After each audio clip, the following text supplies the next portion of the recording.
Waalaikumsalam warahmatullahi wabarakatuh. Ulfa, Apa kabarnya hari ini, Bu? alhamdulillah sehat, harus sehat. Ya, alhamdulillah ya, Bu ya. Sebelumnya saya ucapin terima kasih ya, Bu, karena sudah menyempatkan hadir untuk ngobrol-ngobrol sama saya hari ini. Iya, siap. Tentunya Bu Nita lebih banyak pengalamannya nih dari saya ya. Dan saya ingin belajar banyak sama Bu Nita. Karena saya ada tugas nih Bu dari CGP tentang modul 3.1 demonstrasi konseptual terkait tentang pengambilan keputusan berbasis nilai-nilai kebajikan, terutama sebagai pemimpin Bu. Nah, Ibu Nita sebagai pemimpin tentunya kan mempunyai pengalaman yang real, yang luar biasa ya Bu, sangat-sangat luar biasa pokoknya. Saya ingin tahu nih Bu, kira-kira selama ini pernah nggak dihadapkan dengan sesuatu yang mungkin ya sama-sama baik, tetapi saling bertentangan pada saat itu? Iya, baik. Baik, saya jawab ya, Bu Ulfa. Selama saya menjadi pemimpin di sini, untuk masalah yang namanya dilema itu pasti dihadapi semua pemimpin, termasuk saya. Jadi dalam mengambil keputusan itu pasti akan ada dilema di baliknya, dan dilema itu pasti akan dirasakan oleh orang banyak di luar sana, bukan hanya saya, seperti itu. Karena dampaknya akan dibaca berbeda oleh tiap orang. Untuk kasus dilema yang pernah saya hadapi itu pernah dan mungkin sering ya, tapi untuk kasus yang begitu membuat saya sampai terfikirkan banget itu ya, sampai menguras pikiran, sampai menguras emosi, dan kadang di situ saya harus belajar, oh di sini saya harus membuat keputusan dengan bijaksana, seperti itu. Ya emang kalau menyangkut banyak orang emang agak ini ya Bu ya. Jadi si A menurut dia benar, si B menurutnya benar, seperti itu ya Bu ya.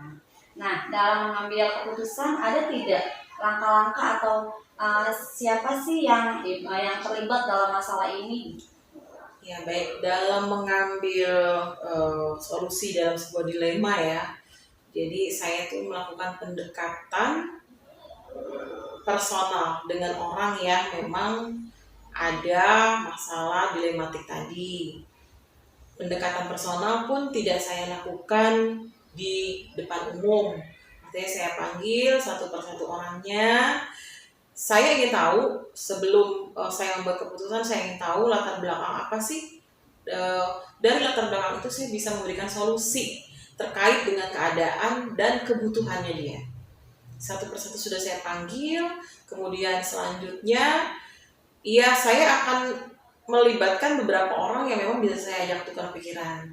Beberapa elemen guru, ada yang junior, senior pun saya libatkan seperti itu. Junior mungkin dengan etos kerjanya yang masih bagus gitu ya, pasti akan memberikan saran seperti up to date lah ya, misalnya gini, ayo seorang pegawai itu harus termotivasi Bu, harus gini-gini gitu kan, harus punya etos kerja yang sesuai dengan aturannya, seperti itu. Itu mungkin dari segi junior. Nah, saya juga harus mengambil dari segi senior gitu kan, dengan pengalaman senior mungkin akan memberikan ya sudah, tapi kita harus bijaksana. Jadi bukan hanya menuntut, tapi lebih bijaksana dengan kebutuhan dan latar belakang setiap pegawai, seperti itu. Ya, memang harus. Ya, jadi intinya kerja tim.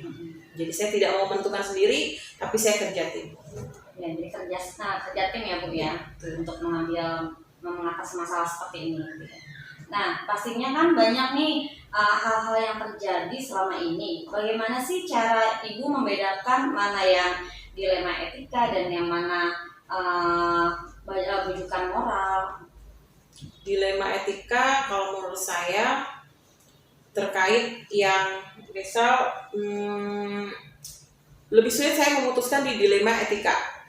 Jadi seolah-olah nampak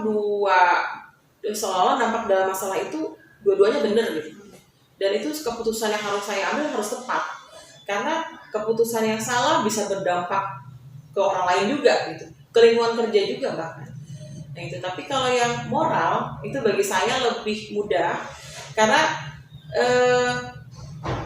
konflik moral itu cukup dengan panggil, misalnya ya, panggil yuk kita buat pembinaan seperti itu kan. Nah justru yang dilema itu yang agak susah menurut saya. Dan setelah itu saya mungkin akan memikirkan, oke, saya sudah membuat pendekatan secara pribadi. Mungkin ada perjanjian-perjanjian yang harus dibuat. Setelah perjanjian saya akan lebih meningkat lagi. Kalau perjanjian itu tidak diterapkan, berarti saya harus ke segi segmen aturan yang harus ditegakkan. Nah, dari kalau sudah masuknya ke segmen aturan tuh berarti lebih tegas lagi gitu kan. Saya sudah tidak lagi bisa mempertimbangkan pendekatan saya yang lalu karena toh memang tidak ada perubahan gitu kan. Itu sudah alternatif saya terakhir. Nah, baru kemudian segi saya peduli nggak sih sama orang lain gitu ya. Itu hati nurani paling terakhir tuh dari segi segmen kepedulian. Kalau saya memang sebagai pemimpin saya peduli dengan pegawai yang ada di sini, guru yang ada di sini, stakeholder yang ada di sini, saya pasti memikirkan setiap kepentingan dari orang-orang yang bekerja sama di sini. Jadinya ada step-stepnya ya Bu ya, seperti ya Bu ya, itu langkah-langkahnya untuk mengatasi masalahnya gitu ya. Nah ini sebagaimana yang kita ketahui ya Bu, prinsip pengambilan keputusan itu kan terkadang dihadapkan dengan berpikir berbasis hasil, terus ada yang berpikir berbasis peraturan, dan ada yang berpikir berbasis rasa peduli. Nah, menurut Ibu Nita, yang mana nih yang digunakan dan yang lebih efektif untuk mengatasi kasus seperti ini? Kalau saya mengkombinasi boleh nggak? Boleh. Kalau saya lebih setuju tidak ada tahapan yang harus dipilih dari 3 tahapan itu. Saya maunya kombinasi. Tahapan hasil misal, tahapan pertama hasil. Saya akan lihat setelah saya melakukan keputusan ini hasilnya dengan orang lain ada nggak ya dampaknya seperti itu. Nah terus kalau yang kedua saya lebih kepada segi care ya, kepedulian. Kalau saya peduli, tadi yang saya bilang kalau saya peduli, saya pasti akan coba membantu, coba memahami, oh si individu ini bermasalah karena dia punya latar belakang masalah seperti ini. Nah itu dari segi kepedulian ya. Kalau memang saya bukan tipe pemimpin yang peduli kan pasti ya udah saklek. Saya akan langsung aja ke segmen aturan. Aturannya begini loh, kedinasan udah begitu. Tapi karena saya memikirkan hasil keputusan saya bagaimana ya untuk orang banyak, lalu pertimbangan saya, kepedulian saya seperti apa ya, akhirnya tingkatan terakhir dari semua itu baru saya ke aturan. Kalau itu sudah dilakukan tahapan tadi, saya baru ke aturan. Itu yang saya gunakan tahapannya untuk menyelesaikan masalah. Jadi prinsip pengambilan keputusannya itu nyambung ya Bu ya? Iya betul. Pakai semua gitu ya, keren banget. Nah, Ibu pernah nggak sih dihadapkan pada kasus bujukan moral di mana kadang secara kenyataan ini adalah salah, tapi dengan keadaan sekolahan kita harus menerapkannya gitu. Padahal perbuatannya salah nih, tapi kita harus menerapkannya, memakai itu. Bagaimana sih menerapkannya seperti apa? Udah tahu salah gitu ya? Tahu salah.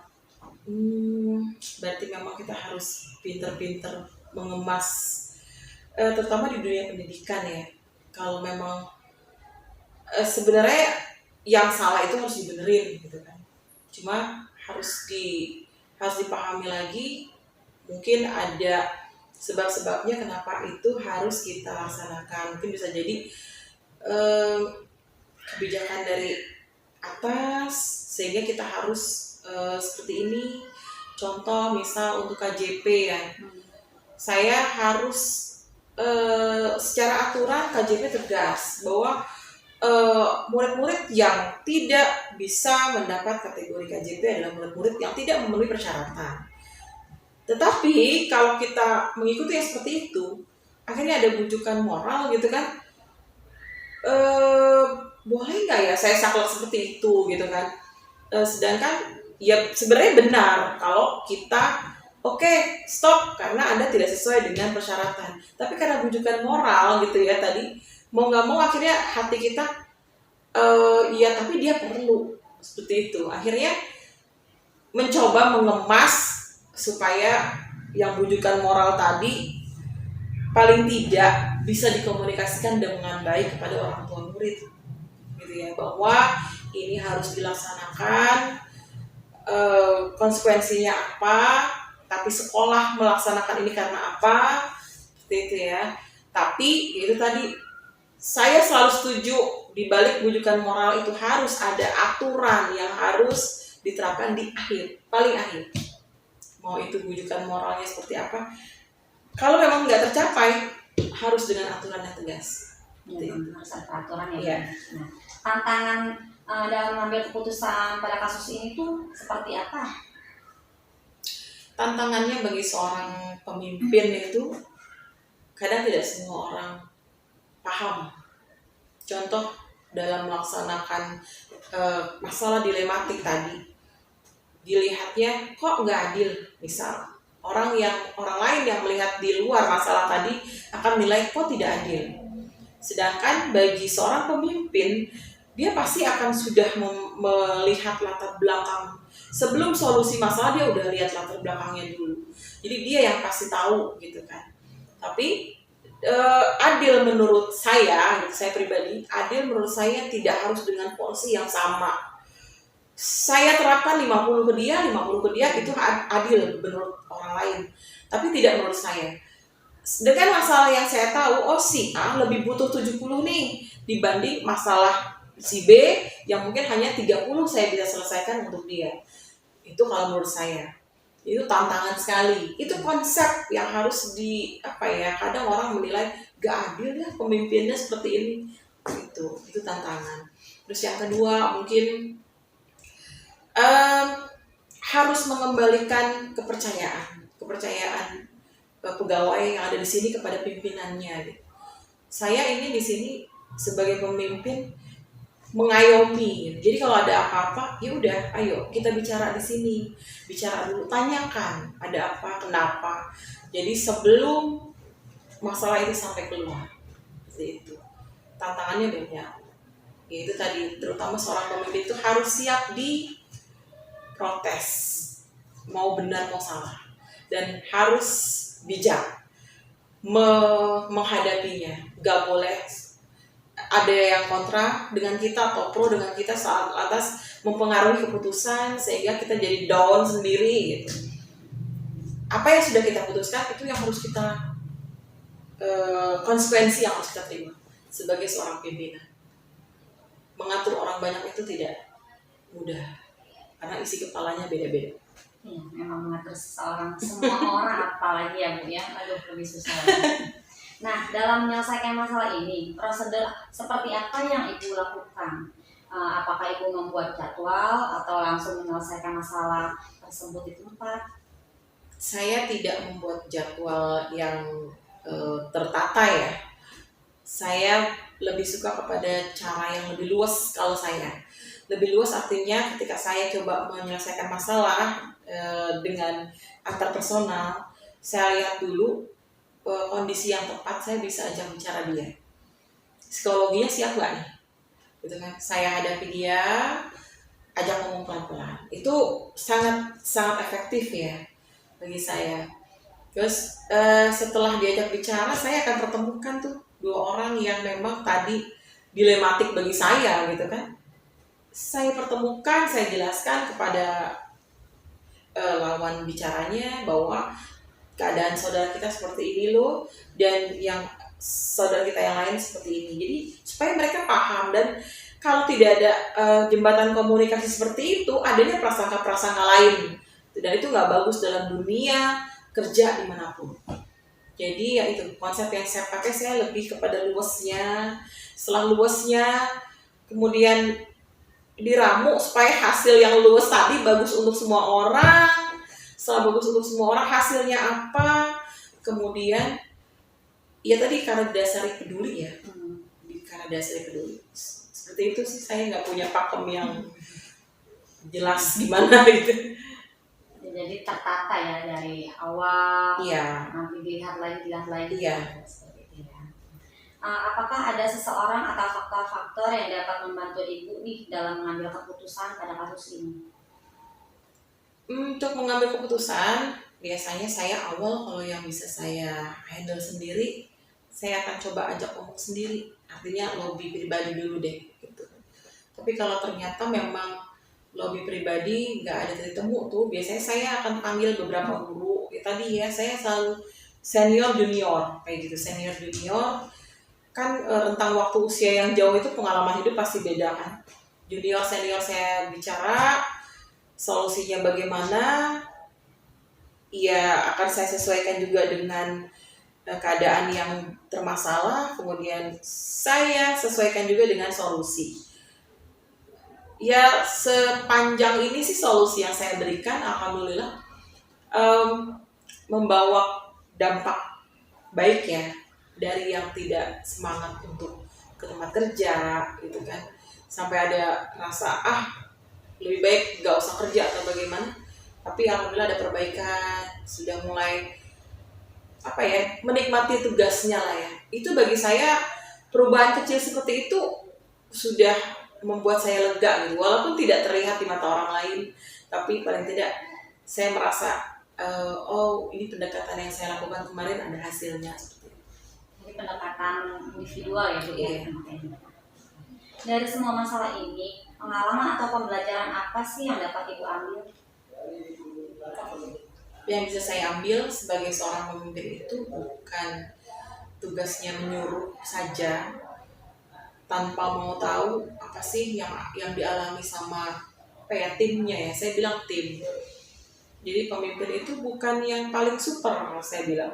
Pemimpin itu nggak akan bisa berbuat banyak tanpa ada tim yang solid di bawahnya. Dan saya bisa seperti itu karena saya bersyukur masih ada didampingi dengan tim-tim yang solid gitu. Di luar mungkin pasti ada lah yang pro dan kontra, itu nggak jadi halangan buat saya. Saya hanya berfokus kepada tim yang memang sudah paham, ya, sudah paham hasil, sudah paham care-nya, itu ya pasti sudah enak lah untuk diajak kerjasama ya dalam satu tim. Itu pelajaran yang saya petik. Jadi menjadi pemimpin yang bijaksana, nyaman untuk anak buahnya. Oke baik, terima kasih Bu Nita, luar biasa sekali pembelajaran hari ini. Sama-sama semoga saya seperti Bu Nita yang bijaksana. Insyaallah. Penuh tantangan ya, tapi harus ikhlas. Iya benar, harus ikhlas. Terima kasih Bu Nita atas waktunya. Sama-sama. Assalamualaikum warahmatullahi wabarakatuh. Sukses selalu. Sukses.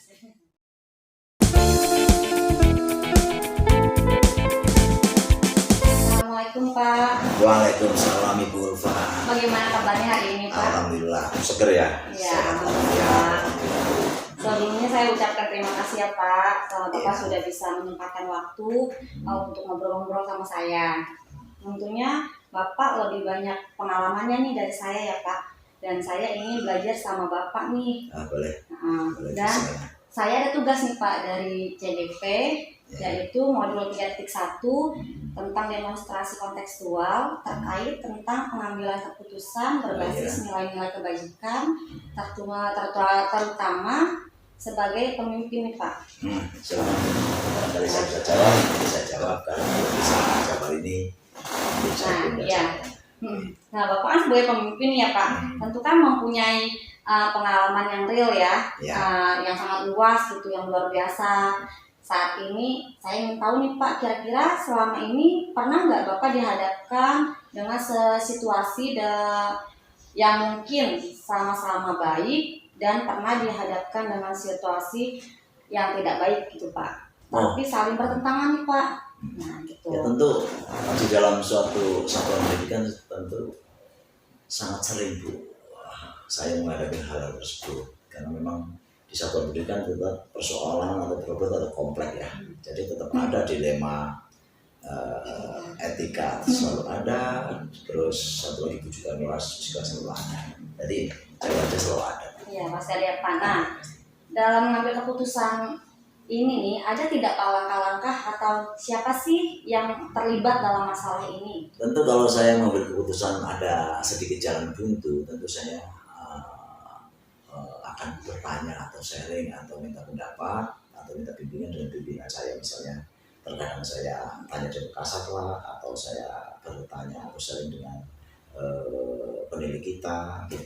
Bahkan kadang-kadang saya juga bertanya juga di bagian PT Kasudin agar supaya dalam mengambil suatu keputusan saya tidak salah langkah, jadi tepat dalam mengambil keputusan. Jadi begitu Bu, saya tidak sendirilah. Terkadang saya tetap minta bantuan. Jadi konsultasi sama atasan ya Pak. Nah pastinya kan banyak nih Pak hal-hal yang terjadi selama ini ya Pak. Bagaimana sih cara Bapak membedakan mana yang dilema etika dan yang mana dia bujukan moral? Kalau yang sangat mudah itu kalau kita berbicara tentang tujuan moral ya, tentu sangat mudah lah kita lihat problema tersebut. Bahkan Bu Ulfa juga pasti akan lebih mudah untuk melihat bahwa ini adalah suatu problema bujukan moral kan. Ya terkadang sulit dibedakan itu kan tentang dilema etika kan, karena dua-duanya baik. Kita mau ngambil langkah apa, mau langkah ini juga baik, langkah ini ya baik. Akhirnya kita membuat suatu kebijakan atau keputusan yang benar-benar yang terbaik dari dua-duanya yang baik. Benar ya Pak, benar. Yang dilema etika emang agak ini ya Pak, karena sama-sama baik. Sama-sama baik.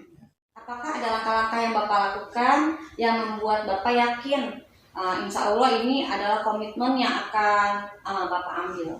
Tentu dalam saya akan mengambil suatu keputusan, saya harus menyusun langkah, menyusun jadwal agar supaya di dalam mengambil keputusannya nanti benar-benar efektif, efisien lah, tidak mengulur waktu, sesuai target waktu yang saya tentukan.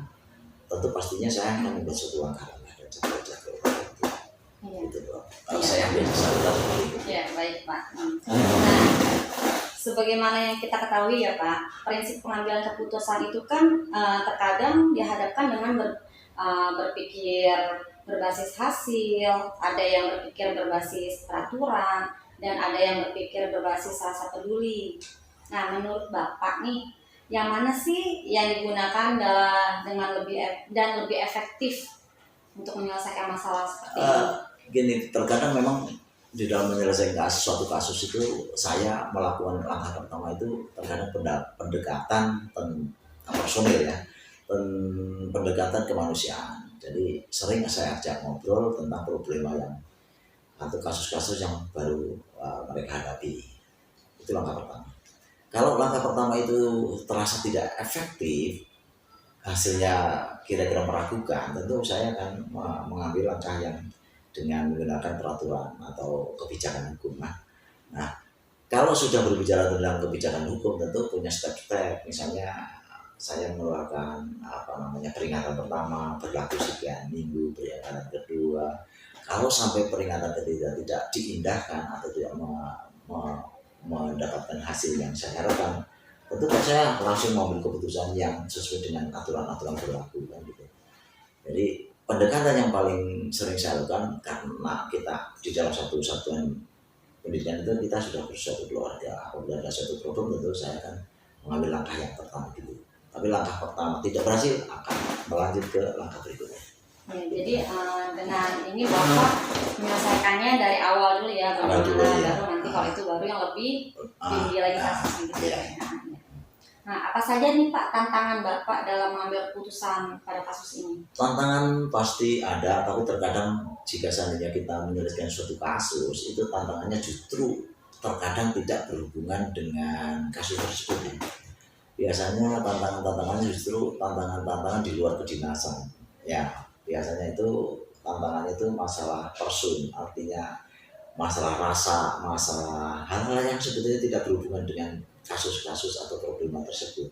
Tapi itu adalah namanya kehidupan. Kita sebagai pimpinan harus selalu bijak, sabar.